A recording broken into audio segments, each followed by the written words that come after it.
Hi, everyone. Ashley May, Mike Beer here, taking a look at one of the stakes races this Saturday from Gulfstream Park. We're going to focus in on the Tropical Park Oaks. Now, it's race number 8 of 11 on the card. It's actually going to kick off that late pick 4 wagering opportunity. It's for the straight 3-year-old fillies. This is going to be a 1.16 on the grass. And as we take a look at this field, it's really similar to the Tropical Park Derby, Mike. Another, fully subscribed field with pretty much, I assume it's going to be a wide open betting board. Yeah, it's another big field. Again, as we sort of noted in the colt division of this race, trips will be really important with a full gate of horses like this with a short run to that first turn. But I feel like maybe the favorites at least are a little bit easier to identify in this race. It's still kind of a wide open one. Yeah, I think as we talk through this field, we'll have some ideas of who those horses could be. We'll take a look at the Timeform US pace projection here. In terms of the projector, it looks like Miss Mary Nell towards the outside. She would like to be involved early. I have to agree with that based on her body of work. But I do think there's a little bit of speed towards the inside as well. Mischief in Motion likes to be forward. We saw that last time out, Mike. And then even more towards the inside, the 2 and the 3 could be involved. Yeah, we'll see. I can certainly see this pace, if not being blazy, and it can be competitive here. And that could certainly help some of the closers. And I think in particular, when you're talking about closers in here, you're talking about the 4 Destino d'Oro. And if there's a fast pace, I think it helps her more than it helps anybody else. And it looks like Timeform has the LP late pace flag attached to the 6, Ramsey Pond, who's also projected here to be towards the back with Destino d'Oro. We'll kick it off, though, with the number 1, Smart Union. This one for Graham Motion. We haven't seen this one in quite some time. Actually, Tampa Bay Derby Day, raced in the Florida Oaks and finished 6th. Tried to roll from off of it, sort of split that field mid-pack, but going into the race had 2 nice wins in Florida. Yeah, it did have 2 nights. I know they didn't come back with particularly strong figures, but I liked both of those performances. I think it's at least worth it. I'm not sure if you know the answer to this. I'm not sure how she was eligible to win the same race twice, but somehow she was. I liked both of those races, though, Ashley. I know that she didn't run, a great race the last time we saw her in that grade 3, but she was 50-1 against a field, if nothing else, a field that is way better than this one. The 1-2 finishers of that race would be barred from the wagering in here. And even the horses that finished 4th and 5th in that race, I think would be the favorite in this field. So I don't know, man. I think this is the right kind of race to get her started back in. She's got a great post here. The pace projector has her last early. I don't see why that would be the case. I don't think she's a one-run plotter. And you mentioned the layoff for this race. I don't know if there's a trainer in the country who's better off of long layoffs with turf routers than Graham Motion. There probably isn't one. No, he is extremely patient. I actually even like her maiden score. I know the buyers really like, but she beat Necessity, who I think's turned out to be a little, a decent little horse. Maybe not on turf, but I just think that race carries a little weight in my mind. The number 2, Super Willowa here for Mike Trombetta comes in off back-to-back wins. I always like seeing that, especially with the time in between, Mike, because you never know what you're going to get. Facing winners alone can be a tough task, and then to put some months in between those races. And thought she did everything right. I just wonder, in terms of her trip here, is she going to be forced to sit a little further off of it, or will she be involved? Yeah, I feel like a fast pace could work against her. We'll see if she can take one more step forward, because she's sort of been steadily improving for Trombetta. Listen, I feel like the maiden win 2 back at Monmouth, she just got so totally loose on the lead that day. And I just really wasn't impressed with that victory, even though she rolled through the stretch in there. Pretty good performance last time, though, because they made her work for it. The 3 and one more time up for Mark Cassie was able to win the Natalma back in 2024, had a year and a week off, comes back and is able to win, Mike, but then goes to the shelf a little bit again. I don't know. I mean, obviously, I think there's talent there, and there should be for $750,000 in terms of a purchase price, but I still have reservations using her, especially if she's a short price. Yeah, I'd be with you on the short price aspect of that, but I mean, at this stage of the game anyway, and obviously there were all the things you pointed out are big issues to reckon with the long layoff and then now another break off the win last time. But who knows how good this horse is? I mean, he's a grade 1 winner last year, comes back off a long layoff and wins again over a decent field. Really good tactical speed for Top Connections. I don't know, man. I'm probably not betting her, but I won't be surprised when she wins. Let's not forget she beat Nitrogen in the Natalma. The number 4, Destino d'Oro, exits the Queen Elizabeth II Cup at Keeneland. Prior to that, was in the Dueling Grounds Oaks. And I know these aren't her best performances, but I think before that, she showed a ton of potential. And I just wonder if the regrouping process is going to work for her here as well as the drop in class. Yeah, stepping back in class probably feels like the right thing to do. She was pretty disappointing, I thought, in the QE2 Cup. Whether I actually thought that she could go with those horses, and as it turns out, she really couldn't. She was just really disappointing in there. She wasn't as disappointing as it might look too back at Kentucky Down. She just didn't get a great trip in that race. Everything she did prior to that, to me, makes her the horse to beat in you.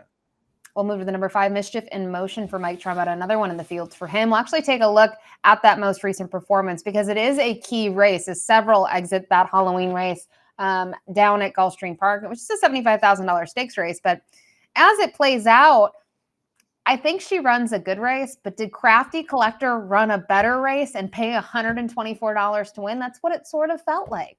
Yeah, I'm going to say that this rider on Mischief in Motion screwed this race up. I don't know why he moved so early. That pace they were moving up there. I don't know why he felt like he had to make his move up the backstretch and then take over and open a huge lead around the final turn of that race.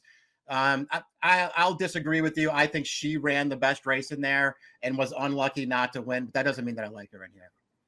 Yeah, I don't know. I just don't trust that race as a whole. I mean, I see, and it's not just because the long shot won, but it doesn't really help support the case there. The number 6, Ramsey Pond up next here for Safi Joseph Jr. We saw has the LP flag, was closing light, but got the pace help that she needed. So I don't know what to do with her here. I mean, I know she got the LP flag, but clearly at Kentucky Downs, the strategy was different. Let's try to be involved. She actually ran okay behind Mo Fox Given. I don't know. I don't necessarily love her here. Yeah, pace and trip are just so important to her, and so that makes her, I think, hard to have, tons of faith. And I actually think she's pretty good, but she's so pace and trip dependent that, I would always have to demand a pretty good price if I was going to bet her, and I'm not sure what kind of price she's going to be in here. I would just, as far as that Seller Shiraz, again, we're going to go back to that race. Yes, the pace was there for her. She also just got into tons of trouble coming off the final turn there.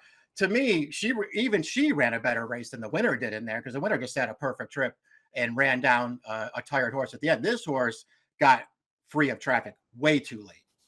I mentioned about the horse winning that. We'll move to that horse now, the 7, Crafty Collector. And let me pick your brain. We said, the horse is 64 to 1 or 61 to 1, yeah, right?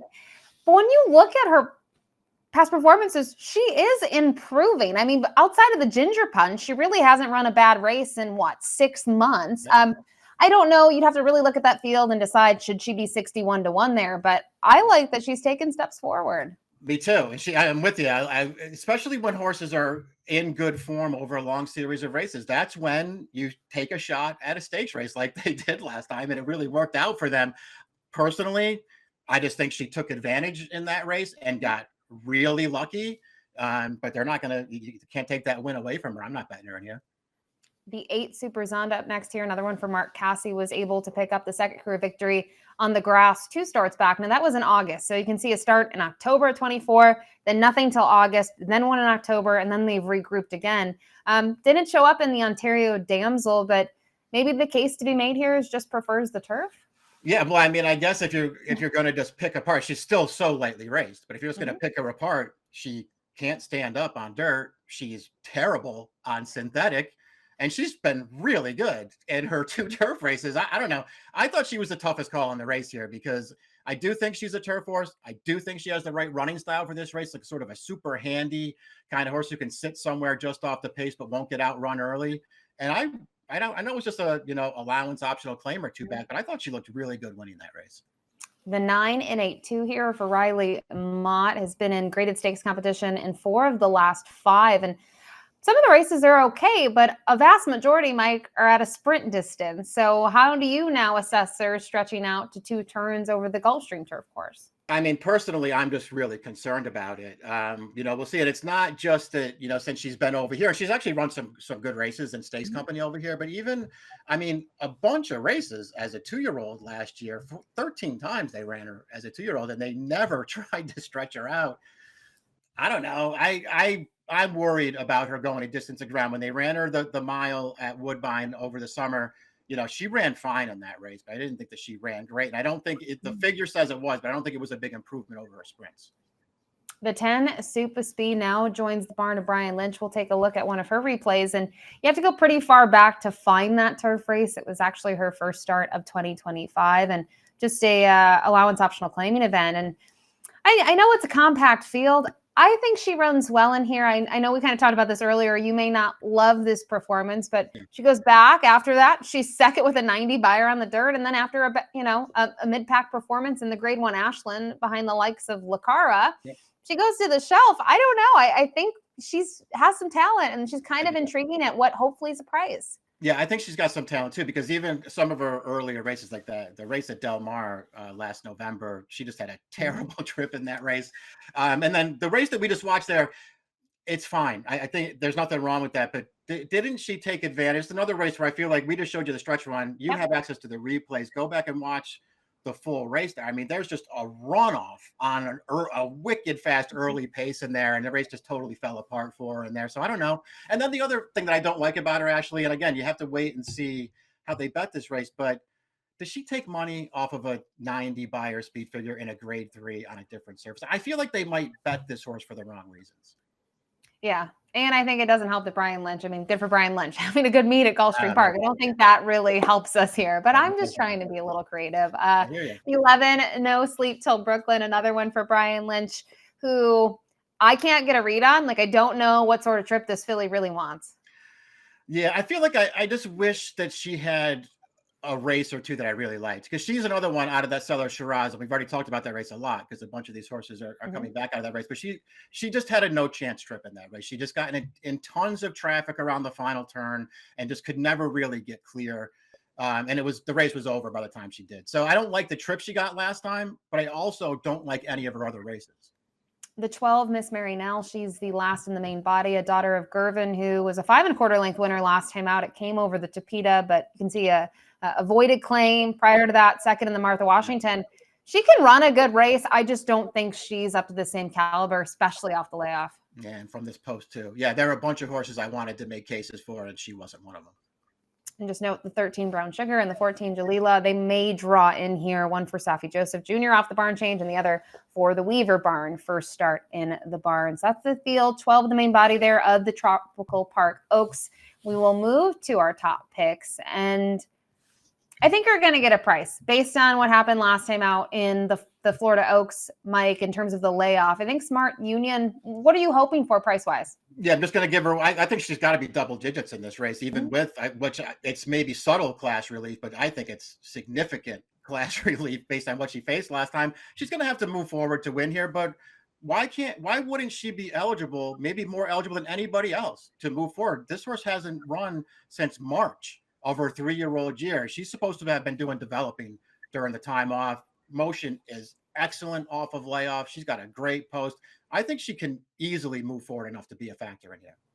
And this sounds really bad. I ended up on the 14 Destina d'Oro. I tried not to end up on this horse, and I don't know. I don't feel like I had a stronger case to look elsewhere. I felt like this is some class relief for her. I think if she runs the race at Ellis Park and the pucker up, she's probably the best horse in the field. There's a question mark around it. So as you mentioned, a lot with our picks here. I think it depends on post time for this 8th race on Saturday to see how that tote board sorts itself out. And very curious to see once the morning line is published what these fillies look like. But 1, 4, 3, 6 for Mike, 4, 10, 5, 2 for me. As I mentioned, race 8 this Saturday at Gulfstream Park, the Tropical Park Oaks. Good luck.